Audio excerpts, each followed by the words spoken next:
ओम श्री गुरुवे नमः। चैतन्यं शाश्वतं शान्तं व्योमातीतं निरञ्जनं नादबिन्दुकलातीतं तस्मै श्रीगुरुवे नमः। ओम शांति शांति शांति। श्वेताश्वतर उपनिषद, जिसकी व्याख्या स्वामी अखंडानंद सरस्वती जी की है। प्रवचन 11, विषय है ब्रह्मचक्र का वर्णन। माया की बात चल रही है। माया वश परिचिन्न जड़ जीव के ईश समान। यह जीव माया के अधीन है, जड़ है, परिच्छिन्न है। यह कभी ईश्वर की बराबरी नहीं कर सकता। लेकिन यह देखने में आया महाराज कि जो अपने शरीर को हल्का करते हैं, अणिमा सिद्धि जिनको होती है, छोटे बन गए तो बोले देखो शरीर बदलने की हमारे अंदर शक्ति है, हम ईश्वर हैं। एक हमारे मित्र थे, उपासना करते थे। उनके सामने एक यक्ष प्रकट हुआ, बिल्कुल गोरा गोरा और बड़ा सुंदर, हाथ में गदा लिए हुए और दाढ़ी मूछ नदारत और सिर के बाल बड़े सुंदर और उम्र 15-16 वर्ष की।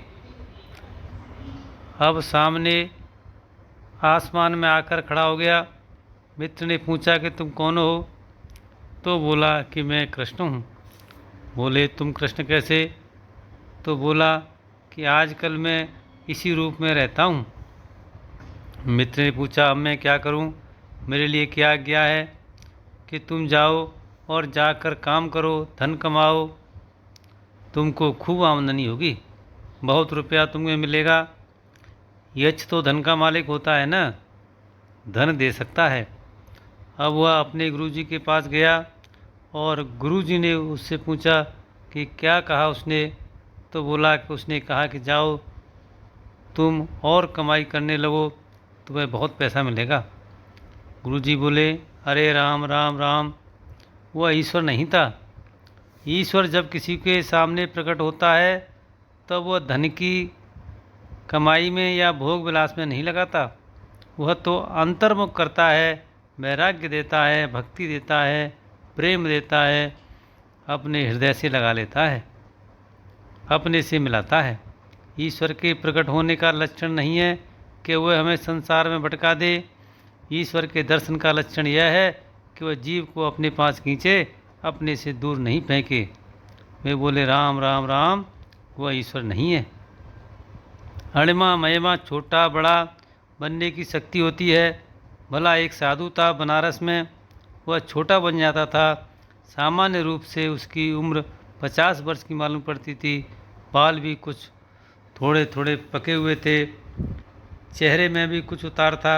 लेकिन जब वह ध्यान करने के लिए बैठता था तब उसकी उम्र ऐसी हो जाती थी कि जैसे वह 15 वर्ष का हो।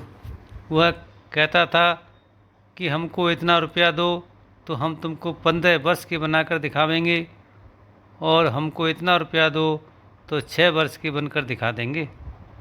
अब वो अपने भक्तों को यह बताता है कि हम तो ईश्वर ही हैं।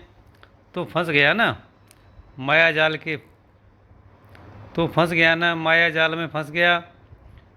ईश्वर को रुपए की ज़रूरत नहीं होती है। भला जो पैसा मांगता फिरे और ईश्वर अपने को ईश्वर बताए, वह ईश्वर कैसा?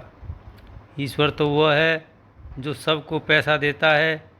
ईश्वर वह नहीं है जो सबसे पैसा लेता है।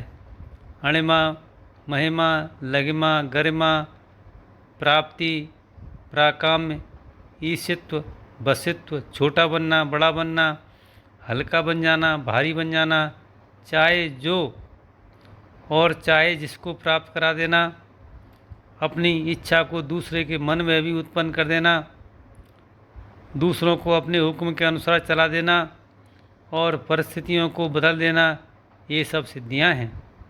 बोले क्या ईश्वर हो गया कि नहीं? ईश्वर बीश्वर कुछ नहीं हुआ, वह मोह में फंस गया। यह सब योग की छोटी मोटी सिद्धियां हैं।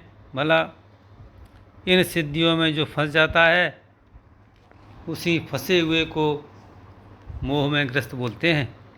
जो संसार की विशेषता अपने अंदर दिखाकर अपने अंदर विशेषता दिखलाता है वह मोहग्रस्त है। अणिमा आदि शक्तियों में फंस जाना इसका नाम मोह है। इसके बाद महामोह है।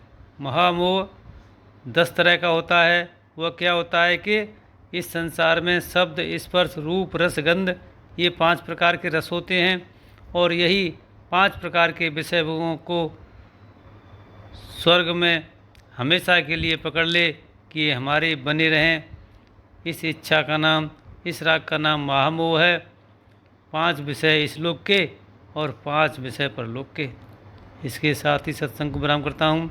ओम शांति शांति शांति।